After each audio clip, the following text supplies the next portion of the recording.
Section 3 of The Advance of Science in the Last Half-Century by T.H. Huxley, 1889. I have pointed out that the growth of clear and definite views respecting the constitution of matter has led to the conclusion that, so far as natural agencies are concerned, it is ingenerable and indestructible. Insofar as matter may be conceived to exist in a purely passive state, it is imaginably older than motion.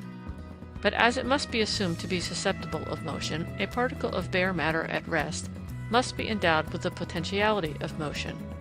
Such a particle, however, by the supposition can have no energy, for there is no cause why it should move.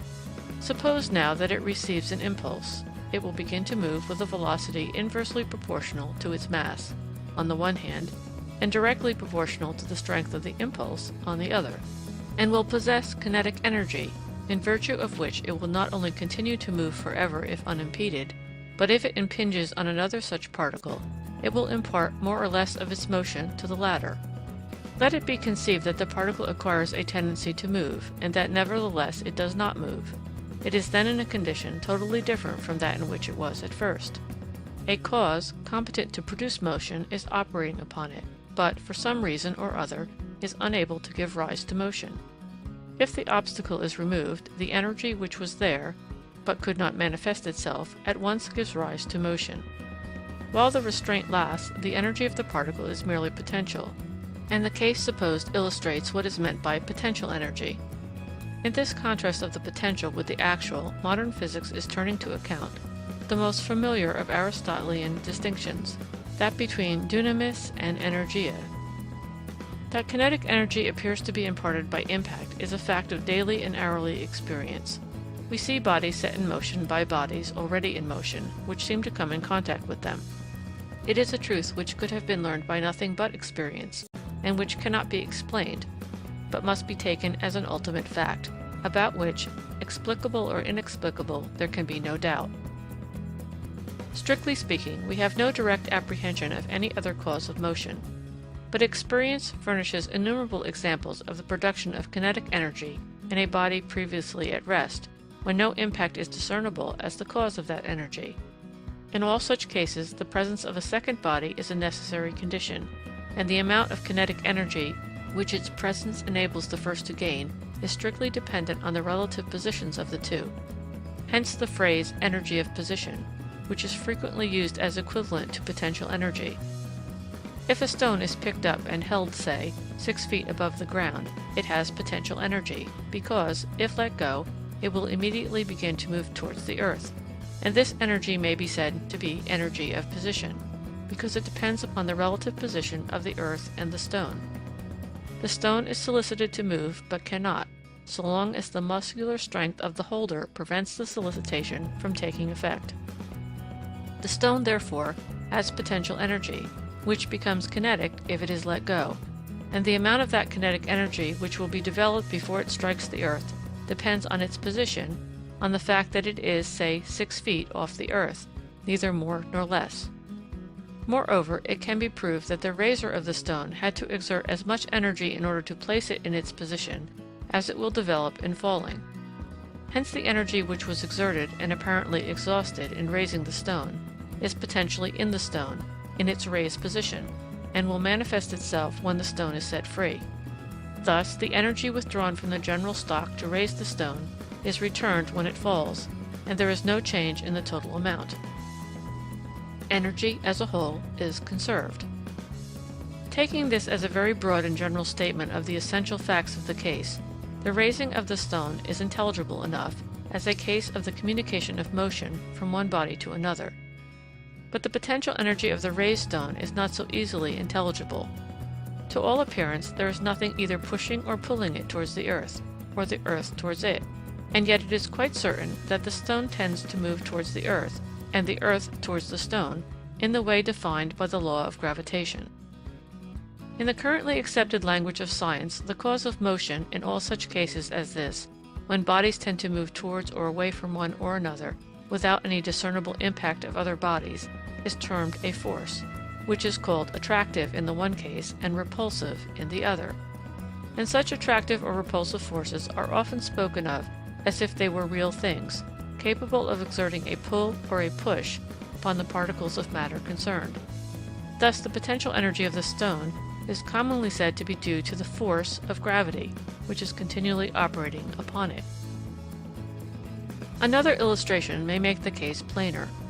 The bob of a pendulum swings first to one side and then to the other of the center of the arc which it describes.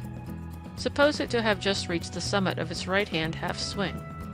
It is said that the attractive forces of the bob for the earth and of the earth for the bob set the former in motion, and as these forces are continually in operation, they confer an accelerated velocity on the bob until, when it reaches the center of its swing, it is, so to speak, fully charged with kinetic energy.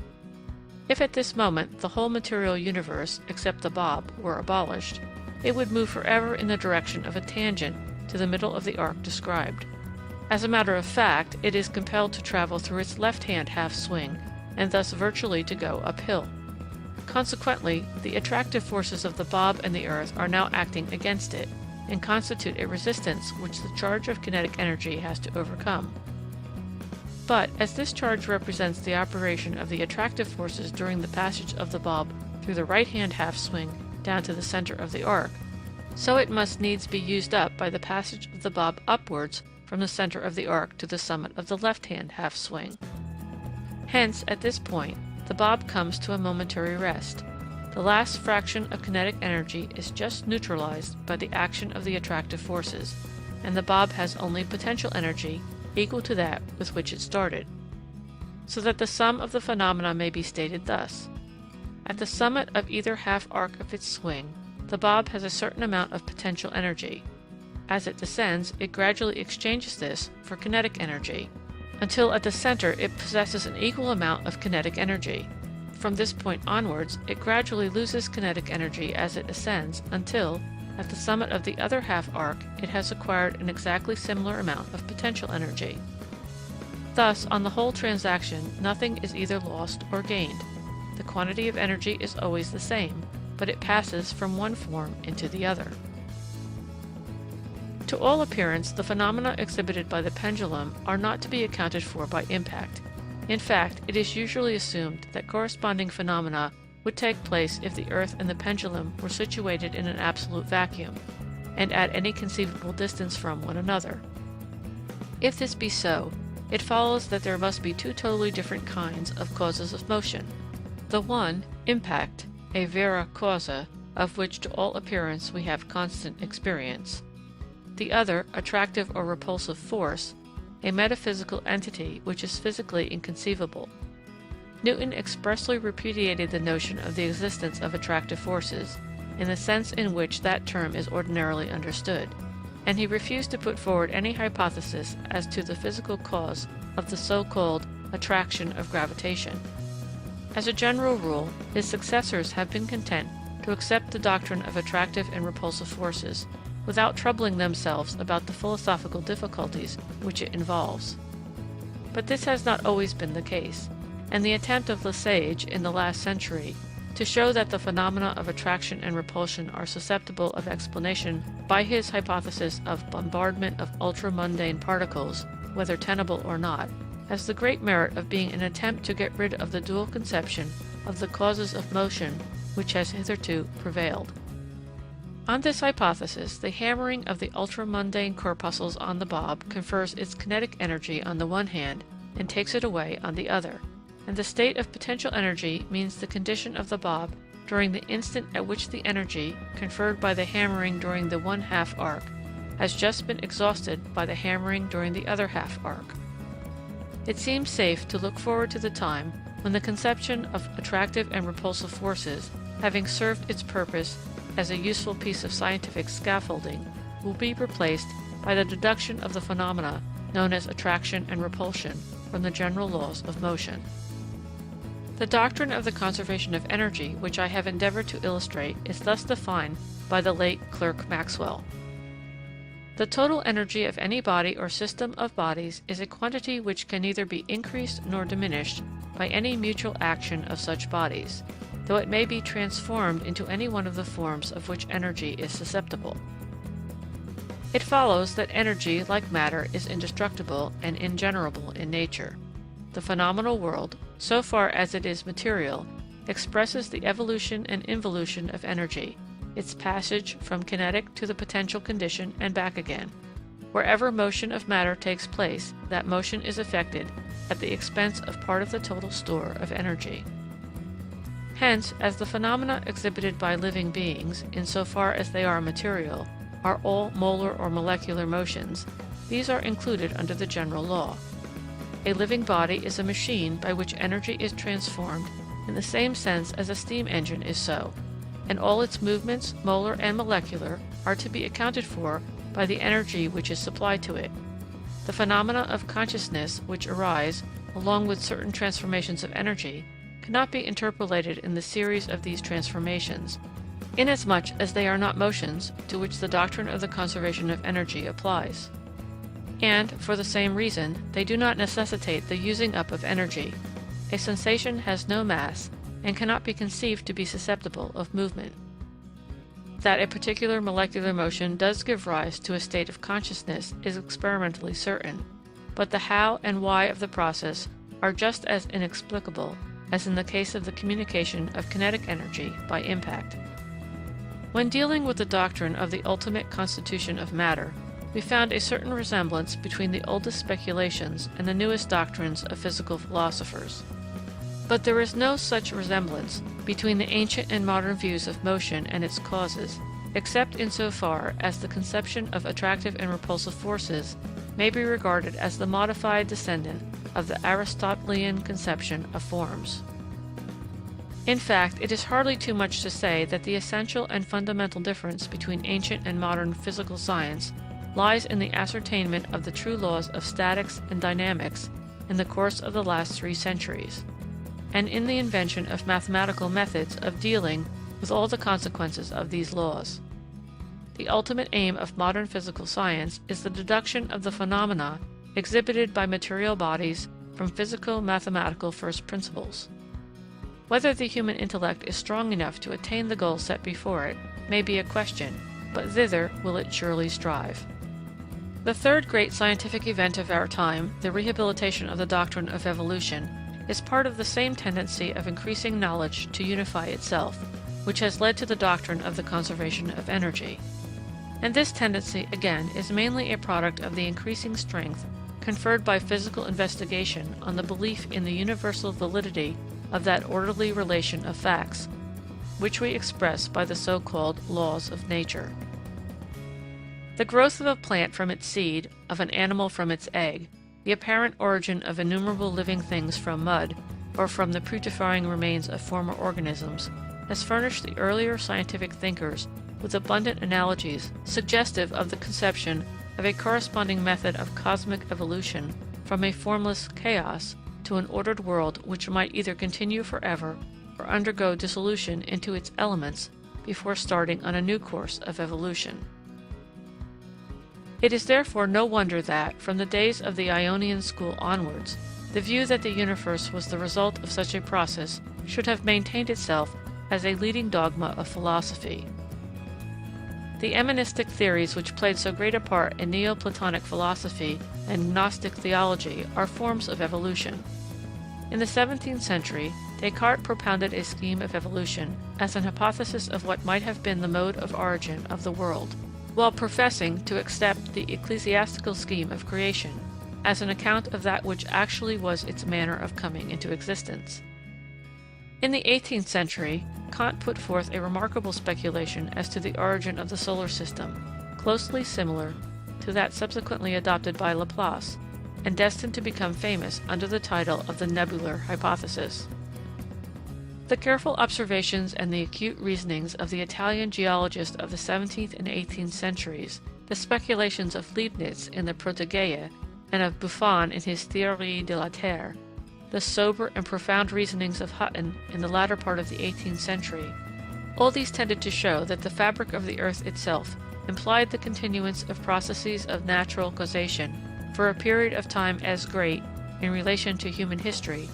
as the distances of the heavenly bodies from us are in relation to terrestrial standards of measurement. The abyss of time began to loom as large as the abyss of space. and this revelation to sight and touch of a link here and a link there, of a practically infinite chain of natural causes and effects, prepared the way, as perhaps nothing else has done, for the modern form of the ancient theory of evolution. In the beginning of the 18th century, de Maillet made the first serious attempt to apply the doctrine to the living world. In the latter part of it, Erasmus, Darwin, Goethe, Treviranus, and Lamarck took up the work more vigorously and with better qualifications. The question of special creation or evolution lay at the bottom of the fierce disputes which broke out in the French Academy between Cuvier and Saint Hilaire, and for a time the supporters of biological evolution were silenced, if not answered, by the alliance of the greatest naturalists of the age with their ecclesiastical opponents. Catastrophism, a short-sighted teleology, and a still more short-sighted orthodoxy joined forces to crush evolution. Lyell and Poulet-Scrope in this country resumed the work of the Italians and of Hutton,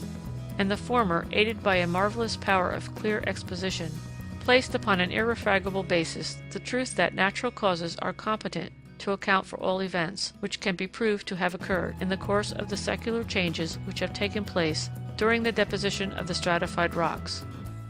The publication of the Principles of Geology in 1830 constituted an epoch in geological science. But it also constituted an epoch in the modern history of the doctrines of evolution, by raising in the mind of every intelligent reader this question: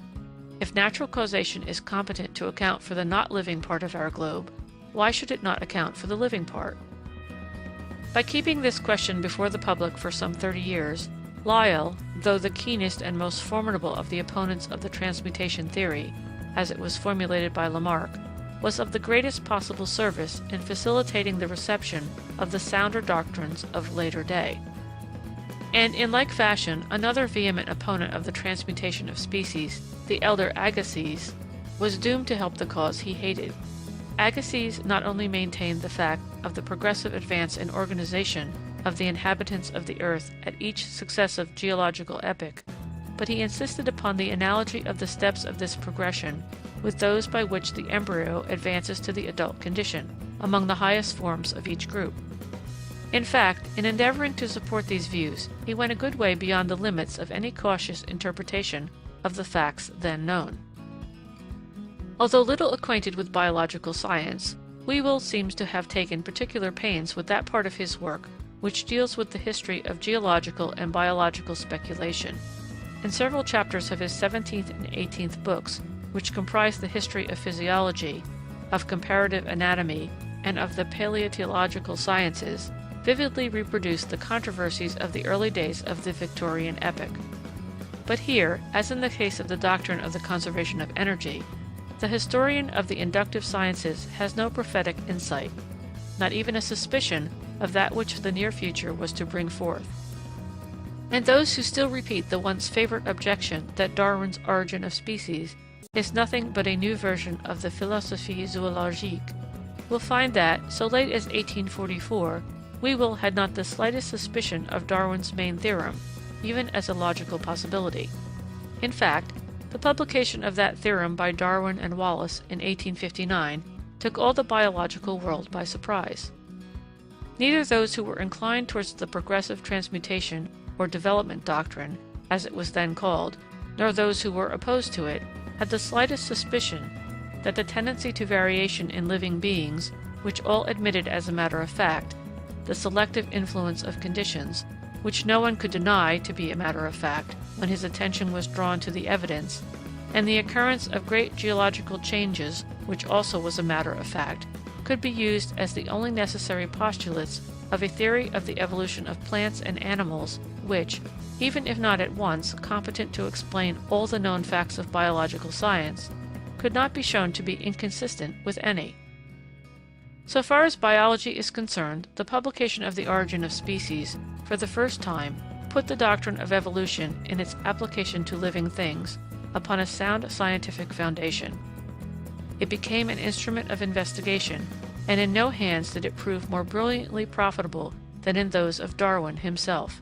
His publications on the effects of domestication in plants and animals, on the influence of cross-fertilization, on flowers as organs for effecting such fertilization, on insectivorous plants, on the motions of plants, pointed out the routes of exploration which have since been followed by hosts of inquirers, to the great profit of science. Darwin found the biological world a more than sufficient field for even his great powers, and left the cosmical part of the doctrine to others. Not much has been added to the nebular hypothesis since the time of Laplace, except that the attempt to show, against that hypothesis, that all nebulae are star clusters has been met by the spectroscopic proof of the gaseous condition of some of them. Moreover, physicists of the present generation appear now to accept the secular cooling of the earth, which is one of the corollaries of that hypothesis. In fact, attempts have been made, by the help of deductions from the data of physics, to lay down an approximate limit to the number of millions of years which have elapsed since the earth was habitable by living beings. If the conclusions thus reached should stand the test of further investigation, they will undoubtedly be very valuable. But, whether true or false, they can have no influence upon the doctrine of evolution in its application to living organisms. The occurrence of successive forms of life upon our globe is an historical fact, which cannot be disputed, and the relation of these successive forms, as stages of evolution of the same type, is established in various cases. The biologist has no means of determining the time over which the process of evolution has extended, but accepts the computation of the physical geologist and the physicist, whatever that may be. Evolution as a philosophical doctrine applicable to all phenomena, whether physical or mental, whether manifested by material atoms or by men in society, has been dealt with systematically in the synthetic philosophy of Mr. Herbert Spencer. Comment on that great undertaking would not be in place here. I mention it because, so far as I know, it is the first attempt to deal, on scientific principles, with modern scientific facts and speculations. For the philosophic positive of M. Comte, with which Mr. Spencer's system of philosophy is sometimes compared, though it professes a similar object, is unfortunately permeated by a thoroughly unscientific spirit, and its author had no adequate acquaintance with the physical sciences even of his own time. The doctrine of evolution, so far as the present physical cosmos is concerned, postulates the fixity of the rules of operation of the causes of motion in the material universe. If all kinds of matter are modifications of one kind, and if all modes of motion are derived from the same energy, the orderly evolution of physical nature out of one substratum and one energy implies that the rules of action of that energy should be fixed and definite. In the past history of the universe, back to that point, there can be no room for chance or disorder. But it is possible to raise the question whether this universe of simplest matter and definitely operating energy, which forms our hypothetical starting point, may not itself be a product of evolution from a universe of such matter in which the manifestations of energy were not definite, in which, for example, our laws of motion held good for some units and not for others, or for the same units at one time and not at another, and which would therefore be a real Epicurean chance world. For myself, I must confess that I find the air of this region of speculation too rarefied for my constitution, and I am disposed to take refuge in ignoramus et ignorabimus. The execution of my further task, the indication of the most important achievements in the several branches of physical science during the last 50 years, is embarrassed by the abundance of the objects of choice, and by the difficulty which everyone, but a specialist in each department, must find in drawing a due distinction between discoveries which strike the imagination by their novelty or by their practical influence, and those unobtrusive but pregnant observations and experiments in which the germs of the great things of the future really lie. Moreover, my limits restrict me to little more than a bare chronicle of the events which I have to notice. In physics and chemistry, the old boundaries of which sciences are rapidly becoming effaced, one can hardly go wrong in ascribing a primary value to the investigations into the relation between the solid, liquid, and gaseous states of matter on the one hand, and degrees of pressure and of heat on the other. Almost all, even the most refractory solids, have been vaporized by the intense heat of the electric arc, and the most refractory gases have been forced to assume the liquid and even the solid forms by the combination of high pressure with intense cold. It has further been shown that there is no discontinuity between these states, that a gas passes into the liquid state through a condition which is neither one nor the other, and that a liquid body becomes solid, or a solid liquid, by the intermediation of a condition in which it is neither truly solid nor truly liquid. Theoretical and experimental investigations have concurred in the establishment of the view that a gas is a body, the particles of which are in incessant rectilinear motion at high velocities, colliding with one another and bounding back when they strike the walls of the containing vessel, and, on this theory, the already ascertained relations of gaseous bodies to heat and pressure have been shown to be deducible from mechanical principles. Immense improvements have been effected in the means of exhausting a given space of its gaseous contents, and experimentation on the phenomena which attend the electric discharge and the action of radiant heat within the extremely rarefied media thus produced has yielded a great number of remarkable results, some of which have been made familiar to the public by the Giesler tubes and the radiometer. Already these investigations have afforded an unexpected insight into the constitution of matter and its relations with thermal and electric energy, and they open up a vast field for future inquiry into some of the deepest problems of physics. Other important steps in the same direction have been effected by investigations into the absorption of radiant heat proceeding from different sources by solid, fluid, and gaseous bodies. And it is a curious example of the interconnection of the various branches of physical science that some of the results thus obtained have proved of great importance in meteorology. The existence of numerous dark lines, constant in their number and position in the various regions of the solar spectrum, was made out by Fraunhofer in the early part of the present century, but more than 40 years elapsed before their causes were ascertained and their importance recognized.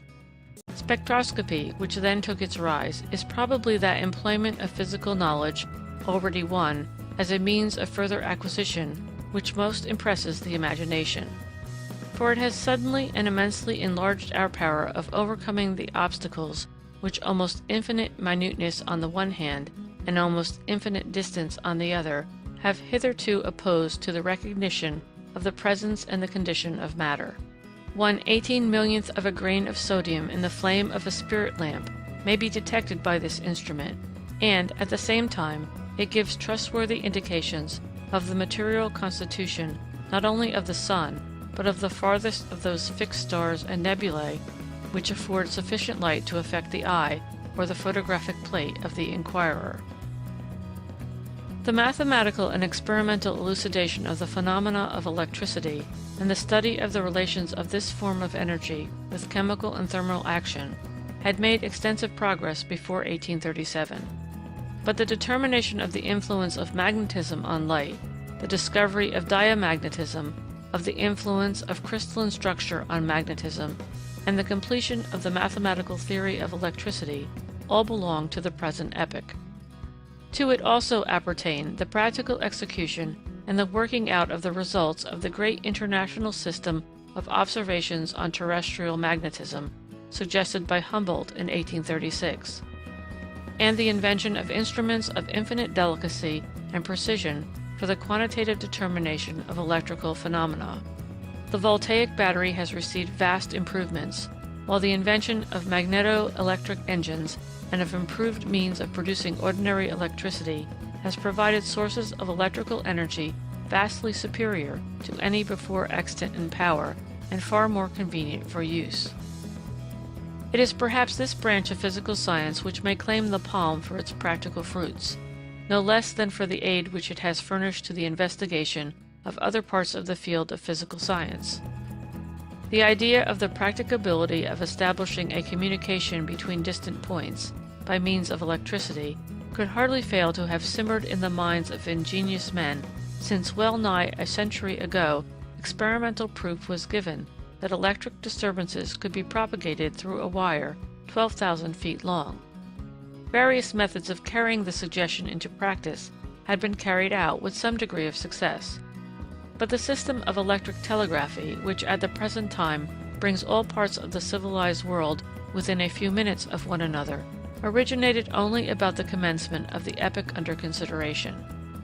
In its influence on the course of human affairs, this invention takes its place beside that of gunpowder, which tended to abolish the physical inequalities of fighting men, of printing, which tended to destroy the effect of inequalities in wealth among learning men, of steam transport, which has done the like for traveling men. All these gifts of science are aids in the process of leveling up, of removing the ignorant and baneful prejudices of nation against nation, province against province, and class against class, of assuring that social order which is the foundation of progress, which has redeemed Europe from barbarism, and against which one is glad to think that those who in our time are employing themselves in fanning the embers of ancient wrong, in setting class against class, and in trying to tear asunder the existing bonds of unity, are undertaking a futile struggle. The telephone is only second in practical importance to the electric telegraph. Invented, as it were, only the other day, it has already taken its place as an appliance of daily life. 60 years ago, the extraction of metals from their solutions by the electric current was simply a highly interesting scientific fact. At the present day, the galvanoplastic art is a great industry, and, in combination with photography, promises to be of endless service in the arts.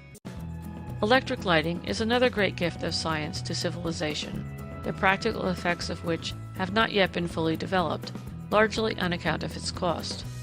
But those whose memories go back to the tinderbox period and recollect the cost of the first lucifer matches will not despair of the results of the application of science and ingenuity to the cheap production of anything for which there is a large demand. End of Section 3.